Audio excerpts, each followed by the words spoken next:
പ്രിയപ്പെട്ട വിദ്യാർത്ഥികളെ, basic structure of അറബിയുടെ ഒന്നാമത്തെ ബ്ലോക്കിലെ ഒന്നാമത്തെ യൂണിറ്റിൻ്റെ എക്സാം ഓറിയൻറ്റഡ് ക്ലാസ്സിലേക്ക് സ്വാഗതം. അപ്പോൾ ആദ്യമായി നമ്മൾ ചർച്ച ചെയ്യുന്നത് മഫ്ഊൽ ബിഹിയെ കുറിച്ചാണ്. മഫ്ഊൽ ബിഹി എന്ന് പറഞ്ഞാൽ എന്താണ്? ഹുൽ ഇസ്മുല്ലദി യദുല്ലു അലാ മാ വഖഅ അലൈഹി ഫിഅലുൽ ഫാഇലി. അത് കർമ്മം എന്ന് പറഞ്ഞാൽ, ഒബ്ജക്റ്റ് എന്ന് പറഞ്ഞാൽ ഒരു നാമമാണ്. അല്ലദി യദുല്ലു അലാ, എങ്ങനെയുള്ള നാമം? യദുല്ലു അലാ മാ വഖഅ അലൈഹി ഫിഅലുൽ ഫാഇലി, കർത്താവിൻ്റെ ക്രിയ സംഭവിച്ച ഒരുത്തിൻ്റെ മേൽ അറിയിക്കുന്ന നാമത്തിനാണ് മഫ്ഊൽ ബിഹി എന്ന് പറയുന്നത്. വയകൂന ദായിമൻ ഫിൽ ജുംലത്തിൽ ഫിഅലിയ, ഇത് ഫിഅലിയ ജുംലയിലായിരിക്കും എപ്പോഴും ഉണ്ടാകുന്നത്. മാത്രമല്ല മഫ്ഊൽ ബിഹി മൻസൂബുൻ ബിഹി, മഫ്ഊൽ ബിഹി മൻസൂബുൻ ദായിമൻ എപ്പോഴും എന്താണ്? നസ്ബ് ചെയ്യപ്പെട്ടതായിരിക്കും. നമുക്ക് ഉദാഹരണം നോക്കാം. അക്രിമി ത്വാലിബുൽ മുഅല്ലിമ, അക്രമ താലിബു മുഅല്ലിമ, വിദ്യാർത്ഥി അധ്യാപകനെ ബഹുമാനിച്ചു. സനഅൻ നജ്ജാറ അൽ ബാബ, ആശാരി വാതിലു പണിതു. ഖാറദ ശർത്തിയു അൽ ലിസ, പോലീസ് കള്ളനെ ആക്രമിക്കുന്നു. അൽ മഫ്ഊൽ ബിഹി വൽ ഇസ്മുല്ലദി യദുല്ലു അലാ മാ വഖഅ അലൈഹിൽ ഫിഅലുൽ ഫാഇലി വഹു മൻസൂബുൻ ദായിമൻ. വൽ മഫ്ഊൽ ബിഹി എന്ന് ചോദ്യം വന്നാൽ ഇത് എഴുതണം ആൻസർ. വൽ ഇസ്മുല്ലദി യദുല്ലു അലാ മാ വഖഅ അലൈഹിൽ ഫിഅലുൽ ഫാഇലി എന്ന് പറയണം. വഹു മൻസൂബുൻ ദായിമൻ, അതെന്നും നസ്ബ് ചെയ്യപ്പെട്ടതായിരിക്കും. ഇപ്പോൾ 2 മാർക്കിൻ്റെ ചോദ്യം വരികയാണെങ്കിൽ ഈ സെൻറ്റൻസും കൂടെ എന്ത് ചെയ്യാം? ചേർത്ത് കൊടുക്കാം. വഹു മൻസൂബുൻ ദായിമൻ എന്ന് ചേർത്ത് കൊടുക്കാം. ഇനി ഒറ്റ മാർക്കിൻ്റെയാണ് ചോദ്യം വരുന്നതെങ്കിൽ അൽ മഫ്ഊൽ ബിഹി വൽ ഇസ്മുല്ലദി യദുല്ലു അലാ മാ വഖഅ അലൈഹിൽ ഫിഅലുൽ ഫാഇലി എന്ന് പറഞ്ഞാൽ മാത്രം മതി. ഇനി നമ്മൾ രണ്ടാമത് പറയാൻ പോകുന്നത് മഫ്ഊൽ ഫീഹിയെ കുറിച്ചാണ്. മഫ്ഊൽ ഫീഹി എന്ന് പറഞ്ഞാൽ എന്താണ്? ഇസ്മുൻ മൻസൂബുൻ യദുല്ലു അലാ മൻ അലാ സബാനിൻ ഔ മക്കാനിൻ വുഖൂഅൽ ഫിഅലി മുതളമ്മിനൻ മഅന ഫീ. മഫ്ഊൽ ഫീഹി എന്ന് പറഞ്ഞാൽ നസ്ബ് ചെയ്യപ്പെട്ട നാമമാണ്, ഫതഹ ചെയ്യപ്പെട്ട നാമമാണ്. യദുല്ലു അലാ സമാനിൻ, കാലത്തിൻ്റെ മേൽ അറിയിക്കും. ഔ മക്കാനിൻ, അല്ലെങ്കിൽ സ്ഥലത്തിൻ്റെ മേൽ. വുഖൂഅൽ ഫിഅലി, എന്ത്? ആ പ്രവൃത്തി സംഭവിച്ചു എന്നതിൻ്റെ മേൽ, ആ പ്രവൃത്തിയുടെ സംഭവിക്കൽ ഒരു സ്ഥലത്തിൻ്റെ മേൽ അല്ലെങ്കിൽ എന്താണ്? ഒരു കാലത്തിൻ്റെ മേൽ എന്ന് അറിയിക്കും. മുതളമ്മിനൻ മഅനൻ ഫീ, ഫീ എന്ന ഇൽ എന്ന അർത്ഥത്തെ ഉൾക്കൊള്ളിച്ചുകൊണ്ട്, അപ്പം ഒന്നില്ലെങ്കിൽ കാലത്തിൽ അല്ലെങ്കിൽ സ്ഥലത്തിൽ സംഭവിച്ചു എന്നറിയിക്കുന്ന കർമ്മത്തിനാണ് നമ്മൾ എന്ത് പറയുന്നത്? മഫ്ഊൽ ഫീഹി എന്ന് പറയുന്നത്. ഉദാഹരണം നമുക്ക് നോക്കാം. അഹദൽ വാലിദു ഇബ്നഹു കിതാബൻ യൗമ മീലാദിഹി, പിതാവ് അവൻ്റെ മകന് അവൻ ജനിച്ച ദിവസത്തിൽ എന്ത് ചെയ്തു? പുസ്തകം കൊടുത്തു, പുസ്തകം ഗിഫ്റ്റ് ചെയ്തു. അപ്പോൾ ആ ദിവസത്തിൽ, അവിടെ യൗമ എന്നുള്ള ആ ദിവസത്തിൽ എന്നുള്ളതാണ് മഫ്ഊൽ ഫീഹി. അവിടെ ദിവസത്തിൽ ഇല്ലെന്ന അർത്ഥം എന്ത് ചെയ്തില്ല, അത് സംഭവിച്ചിരിക്കുന്നു. ഇനി നമുക്ക് ലർഫ് മക്കാൻ്റെ ഒരു ഉദാഹരണം കൂടെ നോക്കാം. അപ്പോൾ മക്കാൻ എന്ന് പറഞ്ഞാൽ സ്ഥലത്ത് സംഭവിച്ചതാണ്. അപ്പം ഇതിൽ കൊടുക്കുന്ന ഉദ്ദേശം കൂടുതലും എന്താണ്? സമാൻ, കാലത്തിൽ സംഭവിച്ചതിൻ്റെ ഉദാഹരണമാണ് കൂടുതൽ കൊടുത്തിരിക്കുന്നത്. നമുക്കൊരു ഉദാഹരണം കൂടെ നോക്കാം.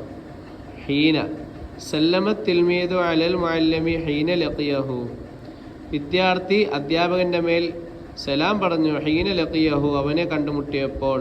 ഇപ്പോൾ ഇവിടെ ഹീന എന്നുള്ളതാണ് എന്താണ്? മഫ്ഊൽ ഫീഹി. അപ്പോൾ മൽ മഫ്ഊൽ ഫീഹി ഇസ്മുൻ മൻസൂബൻ യദുല്ലു അലാ സമാനിൻ ഔ മക്കാനിൻ വഖൂഅൽ ഫിഅലി മുതളമ്മിനൻ മഅന ഫീ. മഫ്ഊൽ ഫീഹി എന്ന് പറഞ്ഞാൽ നസ്ബ് ചെയ്യപ്പെട്ട നാമമാണ്. അതൊരു കാലത്തിൻ്റെ മേലോ സ്ഥലത്തിൻ്റെ മേലോ പ്രവൃത്തി സംഭവിച്ചു എന്നതിൻ്റെ മേൽ അറിയിക്കും. ഇൽ എന്ന അർത്ഥം ഉൾക്കൊള്ളിച്ചു കൊണ്ടിട്ട്. അടുത്തത് മഫ്ഊൽ ലഹു ആണ്. മഫ്ഊൽ ലഹു എന്താണെന്ന് നോക്കാം. മഫ്ഊൽ ലഹുവിൻ്റെ മറ്റൊരു നാമമാണ് അൽ മഫ്ഊൽ ലി അജലിഹി. ഇസ്മുൻ മൻസൂബുൻ നക്കിറത്തുൻ യുബയ്യിനു സബബൽ ഫിഅലി ഔ ഇല്ലത ഹുസൂലിഹി. മഫ്ഊൽ ലഹു എന്ന് പറഞ്ഞാൽ നസ്ബ് ചെയ്യപ്പെട്ട നാമമാണ്. നെക്കിറയായ നാമമായിരിക്കും. എന്ന് പറഞ്ഞാൽ ഡിഫൈൻഡ് അല്ലാത്ത നാമമായിരിക്കും, അൺഡിഫൈൻഡ് നൗണായിരിക്കും. യുബയ്യിനു സബബൽ ഫിഅലി, ഫിഅലിൻ്റെ കാരണത്തെ അത് വ്യക്തമാക്കി തരും. ഔ ഇല്ലത ഹുസൂലി, അല്ലെങ്കിൽ അത് കരസ്ഥമായതിൻ്റെ കാരണത്തെ എന്ത് ചെയ്യും? അത് വ്യക്തമാക്കി തരും. ഉദാഹരണം നമുക്ക് നോക്കാം. ഇജ്തഹദൽ മുഅല്ലിമു ഫി തഅലീമി റഗ്ബതൻ ഫി തഫവ്വുഖി തലാമിദതിഹി, അധ്യാപകൻ പഠിപ്പിക്കുന്നതിൽ അവൻ അങ്ങേറ്റം പരിശ്രമിച്ചു. എന്തിനു വേണ്ടിയിട്ട്? റഗ്ബത്തൻ ഫി തവഫുഖി തലാമിദത്തിഹി, അവൻ്റെ വിദ്യാർത്ഥികളിലെ പഠനോന്നതിയിൽ ആഗ്രഹിച്ചുകൊണ്ട് എന്ത് ചെയ്തു? ആ പഠിത്തത്തിൽ എന്ത് ചെയ്തു? പരിശ്രമിച്ചു. ഇനി അടുത്തത് നമുക്ക് ഖാമത്ത് തിൽമീദു ഇജാലല്ലി ഉസ്താദിഹി, വിദ്യാർത്ഥി ഉസ്താദിനെ, അവൻ്റെ അധ്യാപകനെ ബഹുമാനിക്കാൻ വേണ്ടി എന്ത് ചെയ്തു? എണ്ണീറ്റ് നിന്നു. അപ്പോൾ ഇവിടെ വേണ്ടി എന്നുള്ള അർത്ഥം വരും, അല്ലെങ്കിൽ അതൊരു കാരണത്തിന് വേണ്ടി, ഇന്ന കാരണം കൊണ്ട് എന്നെന്ത് ചെയ്യും? അതിൻ്റെ അർത്ഥം വരും. ഇനി അടുത്തത് നമുക്ക് മഫ്ഊലുൽ മുത്ലഖ്. മഫ്ഊൽ മുത്ലഖ് എന്താണെന്ന് നോക്കാം. അൽ മഫ്ഊൽ മുത്ലഖ് മസ്ദറുൻ മൻസൂബുൻ നക്കിറത്തുൻ മുവാഫിഖൻ ലിൽ ഫിഇലി ഫി ലഫ്ളിഹി വയത്തി ബഅദൽ ഫിഇലി തഅക്കീദിഹി ഔ ലി ബയാനി നൗഇഹി ഔ അദദിഹി. അപ്പോൾ മഫ്ഊൽ മുത്ലഖ് എന്ന് പറഞ്ഞാൽ മസ്ദറാണ്. അതെന്താണ്? അത് ക്രിയാധാതുവാണ്. മൻസൂബുൻ നക്കിറത്തുൻ, നസ്ബ് ചെയ്യപ്പെട്ട നെക്കിറയായ നാമമാണ്. നെക്കിറ എന്ന് നമ്മൾ മുമ്പ് പറഞ്ഞു. മുവാഫിഖൻ ലിൽ ഫിഇലി, ഫിഇലിനോട് യോജിച്ചു വരും. ഫിൽ ലഫ്ളിഹി, അതിൻ്റെ പദത്തിൽ. വേത്തി ബഅദൽ ഫിഇലി, ഫിഇലിന് ശേഷം വരും. എന്തിനു വേണ്ടി? ലി തഅക്കീദിഹി, അതിനെ ശക്തിപ്പെടുത്താൻ വേണ്ടി. ഔ ലി ബയാനി നൗഇഹി, അല്ലെങ്കിൽ അതിൻ്റെ ഇനത്തെ വ്യക്തമാക്കാൻ വേണ്ടി. ഔ അദദിഹി, അല്ലെങ്കിൽ അതിൻ്റെ എണ്ണത്തെ. ഉദാഹരണം നോക്കാം. സുൽസിലത്തിൽ നടന്നു സിൽസാല, ഭൂമി പ്രകമ്പനം ചെയ്യപ്പെട്ടു. സിൽസാലിന് ഒരു പ്രകമ്പനം ചെയ്യപ്പെട്ടു. ലറബൽ മുജ്രിമു അൽ ബരീഅ ലർബൻ, അക്രമി എന്ത് ചെയ്തു? അക്രമി അതെ പാവപ്പെട്ടവനെ ഒരു അടി അടിച്ചു.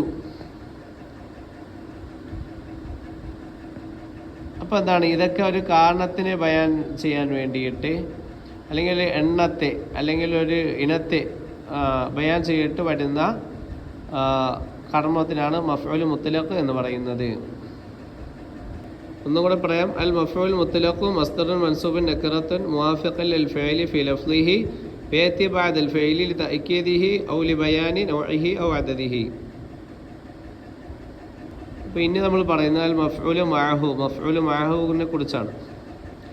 മഫ്ഊലു മഅ എന്ന് പറഞ്ഞാൽ കൂടെ എന്നുള്ള അർത്ഥം വരുന്ന കർമ്മമായിരിക്കും. അപ്പോൾ നമുക്ക് മഫ്ഊലു മഅഹു എന്താണെന്ന് നോക്കാം. അതിൻ്റെ ഉദാഹരണം നോക്കാം. അൽ മഫ്ഊലു മഅഹു ഇസ്മുൻ മൻസൂബുൻ യുദ്കറു ബഅദ വാവിൻ ബിമഅന മഅ. മഫ്ഊലു മഅഹു എന്ന് പറഞ്ഞാൽ നസ്ബ് ചെയ്യപ്പെട്ട നാമമാണ്. യുദ്കറു ബഅദ വാവിൻ ശേഷം പറയപ്പെടുന്നതാണ്. ബിമഅന മഅ എന്ന അർത്ഥത്തിലുള്ള, കൂടെ എന്ന അർത്ഥമുള്ള വാവിന് ശേഷം പറയപ്പെടുന്ന നസ്ബ് ചെയ്യപ്പെട്ട നാമത്തിനാണ് അൽ മഫ്ഊലു മഅഹു എന്ന് പറയുന്നത്. ആ വാവ് തുസമ്മ വാവുൽ മഅയ്യത്തി, ആ വാവിന് എന്താണ്? മഅയ്യത്തിൻ്റെ വാവ്, കൂടെയുള്ള എന്നർത്ഥമുള്ള വാവ് എന്ന് എന്ത് ചെയ്യും? പറയപ്പെടും. നമുക്ക് ഉദാഹരണം നോക്കാം. ഇസ്തവൽ മാഉ വസഫീനത്ത, വെള്ളം സമമായി കപ്പലോടുകൂടെ. അപ്പോൾ ഇവിടെ കൂടെ എന്നുള്ള അർത്ഥം വന്നിട്ടുണ്ട്, ഉള്ള വാവാണ്.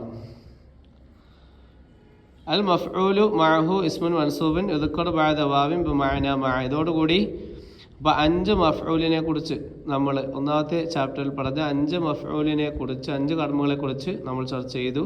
മഫ്ഊലു മഅഹു ഇസ്മുൻ മൻസൂബുൻ യുദ്കറു ബഅദ വാവിൻ ബിമഅന മഅ, കൂടെ എന്ന അർത്ഥമുള്ള വാവിന് ശേഷം പറയപ്പെടുന്ന നസ്ബ് ചെയ്യപ്പെട്ട നാമത്തിനാണ് മഫ്ഊലു മഅഹു എന്ന് പറയുന്നത്. ഇതിൻ്റെയൊക്കെ ഷോർട്ട് നോട്ട് കമൻറ്റ് ബോക്സിലുള്ള വാട്സപ്പ് ചാനൽ കൊടുത്തിട്ടുണ്ട്. എല്ലാവരും അത് ലഭിക്കാൻ വേണ്ടിയിട്ട് എല്ലാവരും അത് ഫോളോ ചെയ്യുക. താങ്ക്സ്.